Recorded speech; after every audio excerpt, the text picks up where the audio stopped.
wine production in Armenia is, well, as I said, it's a very small percentage of what is produced in the vineyards. So only about 10 million liters on average are produced annually, 10 million liters.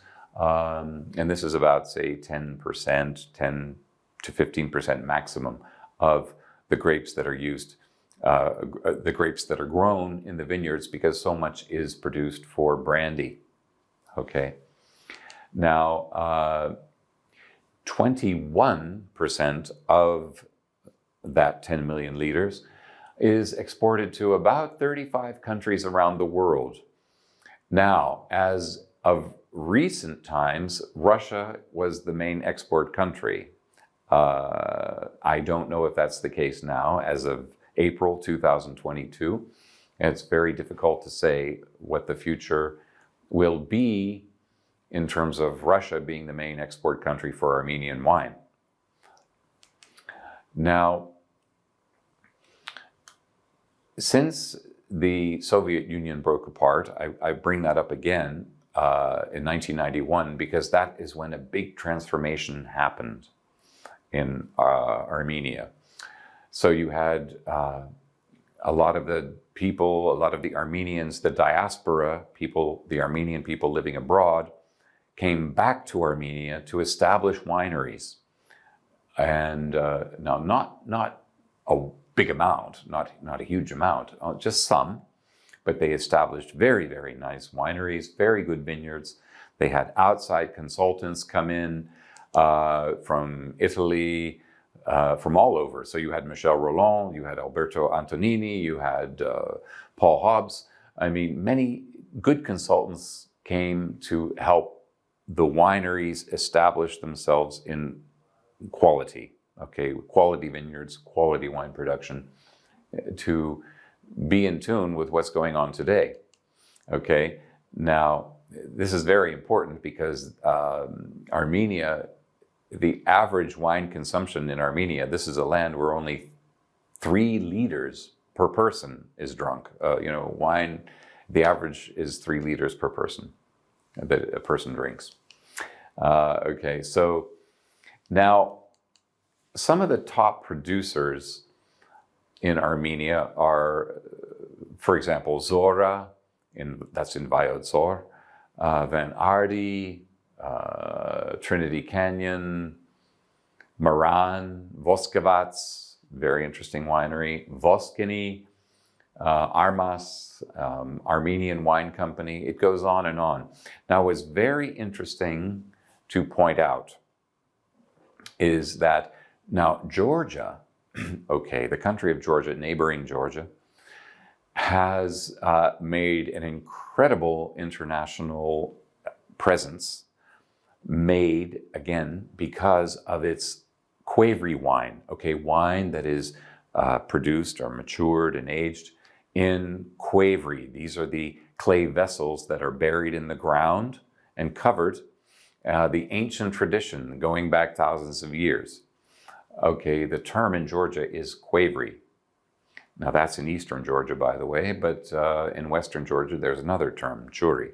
But it also is important to know that Armenia also produced wine in these clay vessels in the past, although there's not much of a history to grab onto the way Georgia has it. Now, these vessels in Armenia are called karas, one karas, or many karasi. That's K-A-R-A-S-I, karasi. And there aren't too many around now because the art of making it basically died out. Now, you still have many, many old karas or karasi that exist. Maybe some old wineries or old houses, old private growers have some karasi 7,500 years old, more. And some wineries are looking for these and they use them.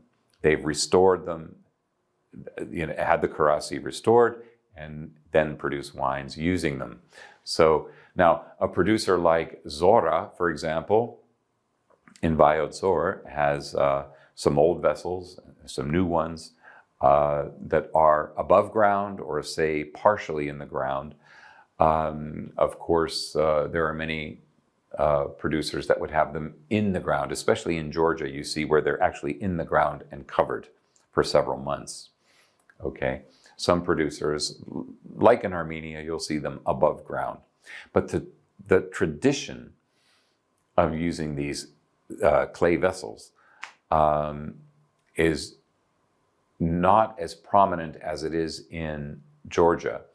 Let's say the revival of this tradition is not as prominent as it is in Georgia, but it is definitely coming back. The key is to have artisans today who will make those vessels. Now in Georgia, there are only a handful left making the quavery vessels. But there are programs for learning to train some more artists, younger artists, so that the tradition will be revived and can sustain over the decades that are coming in the future. Hopefully this will happen in Armenia. What I'd also like to mention as part of wine production using the karasi, the clay vessels in Armenia, there's a very interesting grape called Hagtanak. The Hagtanak grape was actually created during the Soviet Union period. It's a crossing. And the grapes that were crossed were Saperavi, which is Georgia's main red grape. Very lovely, good, fruity, rich, good tannins, good acidity. And this was crossed, the Saperavi was crossed with a grape called Soroc let Octiabria. Okay, now the Soroc let Octiabria, say that 3 times, that in itself is a crossing of Kapchak and Alicante Boucher. And Alicante Boucher, as you know, is good for color. And it's very interesting.